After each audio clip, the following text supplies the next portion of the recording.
এই মুহূর্তে যে খবরের দিকে নজর রাখবো, দার্জিলিং এ চলল গুলি, দুই পুলিশ কর্মীর বচসায় গুলি। দার্জিলিং এর ডালি পুলিশ লাইনে গুলি, ঠিক কি হয়েছিল জানাবে পার্থ, রয়েছে আমার সঙ্গে। পার্থ, প্রতি একেবারে দেখো, দার্জিলিং এর যে ডালি, সেখানে পুলিশ লাইনে কিন্তু এই ঘটনাটি ঘটে। দুই পুলিশ কর্মী, একজন এসআই এবং একজন এএসআই, দুই পুলিশ কর্মীর মধ্যেই কিন্তু বচসা বাঁধে। বচসা এমন জায়গায় পৌঁছয় যে হাতাহাতি, এবং তারপর কিন্তু এএসআই আচমকা সে গুলি চালিয়ে দেয় এসআই কে লক্ষ্য করে। এটা পুলিশ সূত্রে জানা যাচ্ছে প্রাথমিকভাবে যে কোনো বদলি সংক্রান্ত বিষয় নিয়ে কিন্তু এএসআই এবং এসআই এর মধ্যে বচসা বেঁধেছিল। যদিও এই বিষয়ে জেলা পুলিশ সুপার বা অন্য কেউ কোনো উচ্চ আধিকারিক কিন্তু মুখ খোলেনি, এবং ঘটনার পরেই কিন্তু অন্যান্য পুলিশ কর্মীরা সেই গুলিবিদ্ধ পুলিশ কর্মীকে উদ্ধার করে তাকে স্থানীয় হাসপাতালে ভর্তি করানো হয়।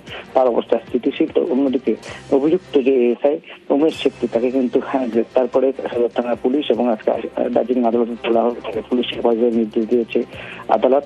এবং যেটা পুলিশ সূত্রে জানা যাচ্ছে যে গোটা বিষয়ের বিচার বিভাগ তদন্ত ইতিমধ্যেই শুরু হয়েছে। একটি তদন্ত কমিটি গঠন করা হয়েছে, এবং অভিযুক্ত যেহেতু পুলিশ হেফাজতে নেওয়া হয়েছে, তাকেও জেরা চালাচ্ছে তদন্তকারী পুলিশ কর্তারা। তবে ঠিক কি কারণে কেনই বা এমন ঘটনা ঘটলো তা নিয়ে কিন্তু যথেষ্টই ধন্দে রয়েছে অন্যান্য সহ পুলিশ কর্মীরা।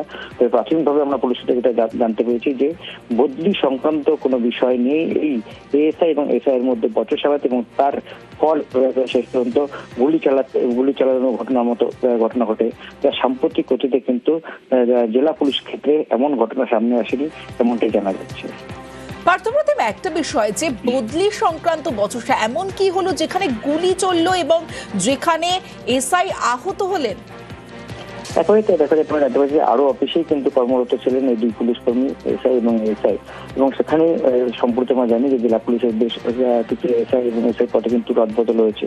সেই বিষয়ে হয়তো কোনো ক্ষেত্রে বদলি সংক্রান্ত বিষয়ে হয়তো মতবিরোধ ছিল আগে থেকে, এবং তা নিয়ে আজ আবারও হয়তো কথা কাটাকাটি হয়, এবং তা থেকেই কিন্তু আচমকা এসআই এই গুলি চালায়, এমনটাই জানা যাচ্ছে। তবে যেহেতু উচ্চ আধিকারিকের বিষয়ে কোনো মুখ খোলেনি, এবং যে অভিযুক্ত ধৃত এসআই তিনিও সেও কিন্তু সাংবাদিকতাকে যখন আদালতে জিজ্ঞেস করে, সেও কিন্তু এই বিষয়ে মুখে খুলে পেতেছে, এবং তাই এবং যে আহত পুলিশ কর্মী যেহেতু হাসপাতালে চিকিৎসাধীন ছিলেন, গোটা বিষয়টি এখনো কিন্তু যথেষ্ট রহস্য, এবং স্বাভাবিকভাবেই গোটা বিষয়টি যে প্রশ্ন হচ্ছে কেন এমন ঘটনা ঘটলো। যদি বদলি সংক্রান্ত বিষয় নিয়ে ঘটনাটি ঘটে থাকে, তাহলে কেন এমন ঘটনাটি ঘটলো এখনো পরিষ্কার নয়।